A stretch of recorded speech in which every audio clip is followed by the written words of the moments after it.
ये बॉम्बिंग से अगर यूएस ये समझ रहा है कि डिटरेंस होगा, नहीं होगा। आप देखना आइंदा 5-10 साल में ईरान 90% एनरिचमेंट करेगा।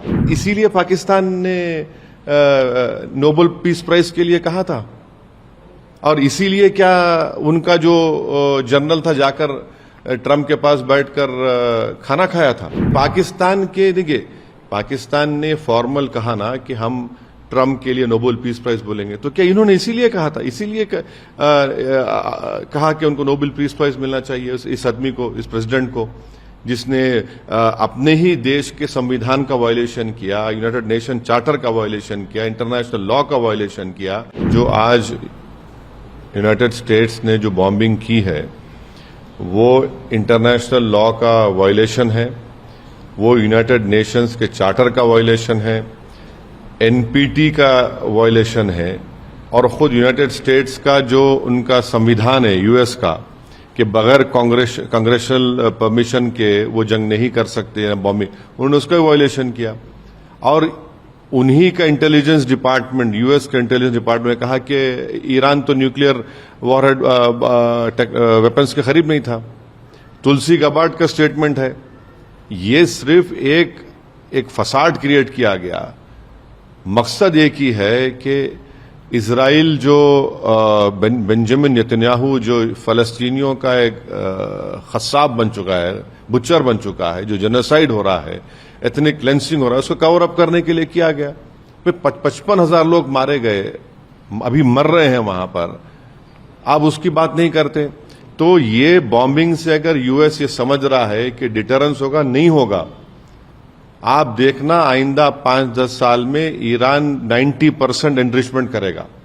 आप इस बात को देख लेना कि उस इलाके में जितने मुस्लिम अरब कंट्रीज हैं वो अब ये तय करेंगे कि भाई हमारा को अगर डिटरेंस चाहिए इजराइल से तो हमको भी अब वही करना पड़ेगा। वो भी करेंगे, न्यूक्लियर बॉम्ब्स बनाएंगे, न्यूक्लियर वॉरहेड्स बनाएंगे। और ये जो यूएस ने किया है, इराक में आपने झूठ बोला था वेपन्स ऑफ मास डिस्ट्रक्शन, कहां मिला? कुछ नहीं मिला। आपने लीबिया में गद्दाफी को हटाया, ये कुछ इल्जाम लगाकर केमिकल वेपन, क्या हुआ? कुछ नहीं निकला। तो आप ये जो इंस्टेबिलिटी क्रिएट कर रहे हैं, ये इंस्टेबिलिटी आपको ही महंगी पड़ेगी। अगर कल वहां पर जंग हो जाएगी उस इलाके में, जो अब पूरे आसार नजर आते हैं, तो फिर पूरा इलाका एक आग की झोंक में होगा। और वहां पर 60 लाख से ज्यादा भारत के लोग काम करते हैं उस तमाम कंट्रीज में। हमारे इंडियन कंपनीज का इन्वेस्टमेंट है उन कंट्रीज में। एक बहुत बड़ा फॉरेन एक्सचेंज हमको वहां से आता है। और एक बात याद रखिए, जो गल्फ कंट्रीज में जो भारत के नागरिक काम करते हैं, इनकम टैक्स नहीं देते। वो नॉर्थ अमेरिका में इनकम टैक्स देते हैं, यहां पर हमको आता है, तो फिर कितना बड़ा नुकसान होगा सबका। तो ये बात हमको समझने की जरूरत है। और आखिरी बात यह है कि इसीलिए पाकिस्तान ने नोबेल पीस प्राइज के लिए कहा था, और इसीलिए क्या उनका जो जनरल था जाकर ट्रंप के पास बैठकर खाना खाया था, तब उनको ये तो सब एक्सपोज हो गए यहां से लेके वहां तक। पाकिस्तानी मुस्लिम अवाम को नहीं, पाकिस्तान के देखिए, पाकिस्तान ने फॉर्मल कहा ना कि हम ट्रंप के लिए नोबेल पीस प्राइज बोलेंगे, तो क्या इन्होंने इसीलिए कहा था, इसीलिए कहा कि उनको नोबेल पीस प्राइज मिलना चाहिए इस आदमी को, इस प्रेसिडेंट को, जिसने अपने ही देश के संविधान का वायलेशन किया, यूनाइटेड नेशन चार्टर का वायलेशन किया, इंटरनेशनल लॉ का वायलेशन किया, एनपीटी का वायलेशन किया। तो क्या इसीलिए पाकिस्तान प्रेसिडेंट ट्रंप को नोबेल पीस प्राइज के लिए रेकमेंड किया था क्या? सर, यूएस की भूमिका मिडिल ईस्ट रीजन में नहीं, यूएस ऑनेस्ट ब्रोकर कभी नहीं था। चाहे इराक हो, चाहे लीबिया हो, चाहे पैलेस्टाइन हो। और ये जो गजा में जेनोसाइड हो रहा है, जो एथनिक क्लेंसिंग हो रही है एक रेसिस्ट स्टेट की तरफ से, उस पर तो यूएस बिल्कुल खामोश बैठा हुआ है। सारी दुनिया बोल रही है कि पैलेस्टीनियंस का क्या एथनिक क्लेंसिंग हो रही है। माने अगर वो लोग खाना लेने जा रहे हैं तो गोलियां चलाकर उनको मार रहे हैं। और पूरी वेस्टर्न ममालिक जो बड़ा पूरे विश्व में दर्ज देते हैं ह्यूमन राइट्स, अरे तुम लोग कह के ह्यूमन राइट्स बात कर रहे हैं? कौन सी ह्यूमन राइट्स बात कर रहे हैं? इजराइल के पास जो इतने वॉरहेड्स है, न्यूक्लियर टेक्नोलॉजी है, वो लोग बोलते हैं एक्सपर्ट वो 700-800 है।